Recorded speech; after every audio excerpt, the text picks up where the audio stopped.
of today's session, we are going to just review of in previous lecture. आता मागच्या लेक्चरमध्ये आपण काय घेतलं होतं classification of IC engine.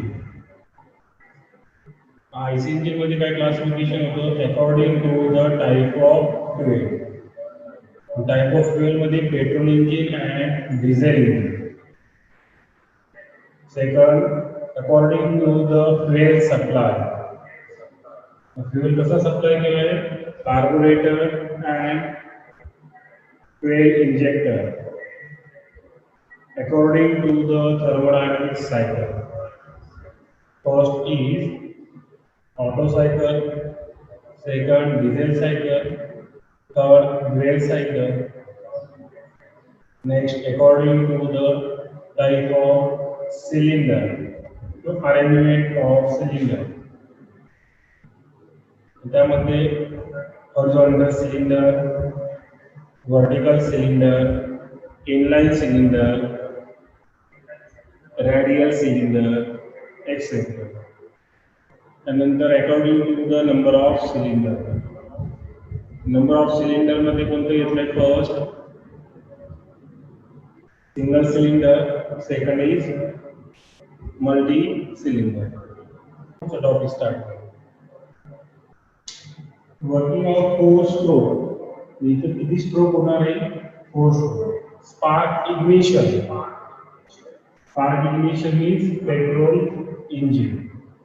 In petrol engine there are 4 stroke. First is suction stroke. Second, compression stroke. Next, power stroke, and last is exhaust stroke. या प्रकारे 4 stroke असतात. कारण हे सेपरेट डायग्राम ड्रॉ केले आहे त्यातून आपण एक्सप्लेन करणार. सिंगल सिलेंडर 4 स्ट्रोक पेट्रोल इंजिनचं वर्किंग आहे. लक्षात ठेवा, सिंगल सिलेंडर एकच असतो. फक्त वर्किंग एक्सप्लेन करण्यासाठी आपण 4 डायग्राम ड्रॉ केले आहेत. जी वर्किंग मी सांगतोय ते एका सिलेंडरचं आणि 4 स्ट्रोक इंजिनचं वर्किंग आहे.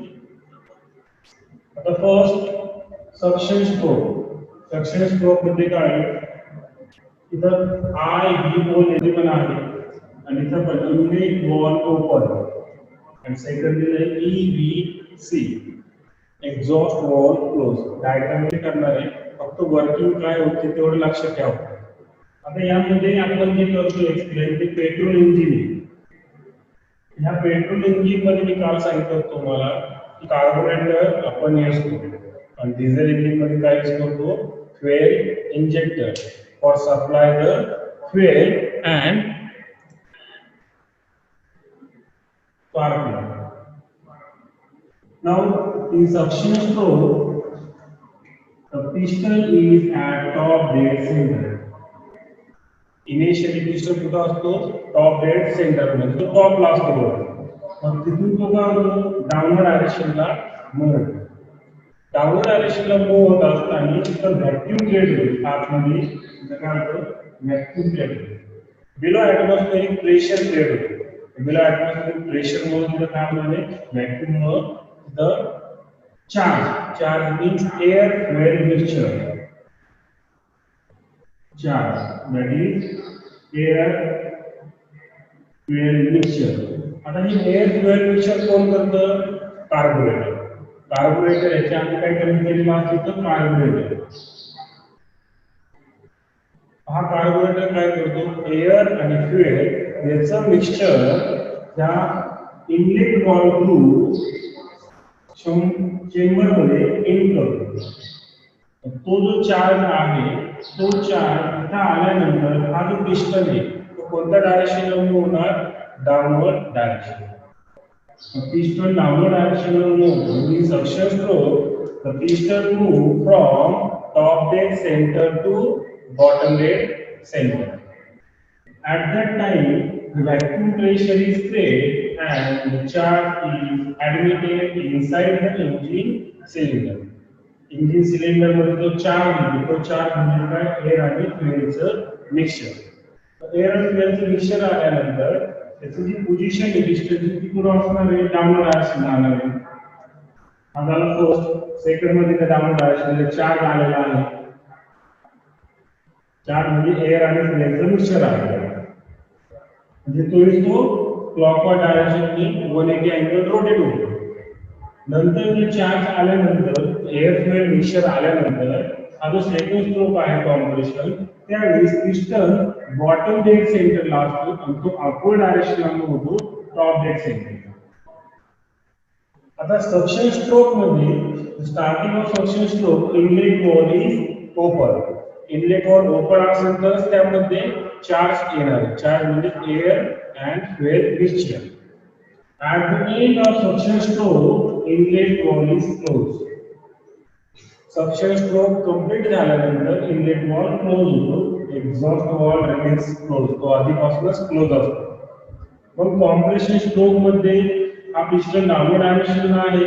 At the end of suction stroke, inlet wall is closed. Therefore, compression stroke ला inlet wall and exhaust wall both are closed. Compression स्ट्रोकला काय होतं इनलेट वॉल आणि exhaust valve are remains close. Already क्लोजच असतात.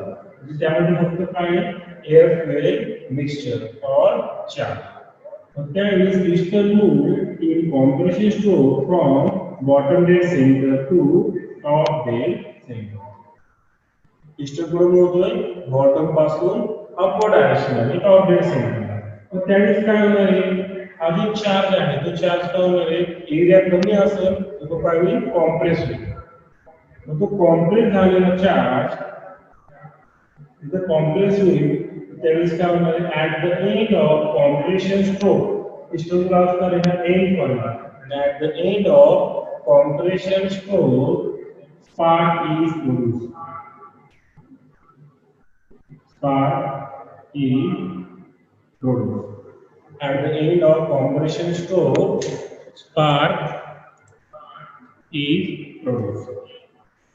Spark produce झालं. Spark म्हणजे काय थिंगी उडाली. थिंगी उडाली म्हणजे तिथं काय होणार आहे एअर आणि फ्युएल पेट्रोल आणि एअरचं मिक्सचर. त्या पॉइंटला स्पार्क प्रोड्यूस होतो. स्पार्क प्रोड्यूस झाला की लगेच बर्न नाही होत. एक थोडासा पिरियड असतो त्याला इग्निशन लॅग पिरियड म्हणतो. कारण तो स्पार्क प्रोड्यूस झाल्यानंतर लगेच बर्न होत नाही. तो थोडासा टायमिंग लागतो त्याला. त्या टायमिंगला किंवा त्या पिरियडला आपण काय म्हणतो इग्निशन लॅग पिरियड. मग त्यावेळेस तो काय होतो नंतर बर्न होतो. बर्न म्हणजे काय ब्लास्ट होतो. ब्लास्ट झाल्यानंतर हा स्ट्रोक कंप्लीट होतो आणि पुढचा स्ट्रोक जो आहे तो पॉवर स्ट्रोक और एक्सपान्शन स्ट्रोक. म्हणजे त्या एक्सपान्शन स्ट्रोक मध्ये किंवा पॉवर स्ट्रोक मध्ये पिस्टन काय होतं इथे जे बर्निंग झालेली प्रोसेस आहे हा पॉइंट बर्न केल्यानंतर पिस्टन सडनली डाऊनवर्ड डायरेक्शनला मूव्ह होतं. सडनली डाऊनवर्ड डायरेक्शनला मूव्ह झाला तर पॉवर काय होते जनरेट होते. तिथं आपल्याला पॉवर स्ट्रोक जनरेट होते. मग त्यानंतर piston in power stroke piston move from top dead centre to bottom dead centre. Piston पुढून पुढे मूव्ह होतो त्यावेळी टॉप पासून बॉटम पर्यंत. तिथं पॉवर जनरेट झाली. पॉवर जनरेट झाल्यानंतर काहीतरी गॅसेस असावे जे बर्न झालेले किंवा अनबर्न गॅसेस असणारे. आता हे गॅसेस आपल्याला काय करायचे रिमूव्ह करायचे. हे गॅसेस रिमूव्ह करण्यासाठी शेवटचा जो स्ट्रोक आहे तो exhaust stroke. At the end of power stroke, in exhaust wall is open. At the end, काय म्हणते power stroke च्या end ला किंवा exhaust stroke च्या starting ला. At the beginning of exhaust stroke, exhaust wall is open. आपल्याला जे gases आहेत ते रिमूव्ह करायचे. मग ते गॅसेस रिमूव्ह करण्यासाठी आपण काय करणार एक्झॉस्ट वॉल ओपन करणार. एक्झॉस्ट वॉल ओपन झाला की हा जो पिस्टन आहे आता बॉटमला आहे पुढे होणार bottom dead centre to top dead centre. त्यावेळेस फक्त एक्झॉस्ट वॉल ओपन असणार आहे मग त्यातले जे गॅसेस आहे ते गॅसेस त्या एक्झॉस्ट व्हॉल्व थ्रू रिमूव्ह होणार, सायलेन्सर थ्रू आपण ऍटमॉस्फिअरला रिमूव्ह करतो.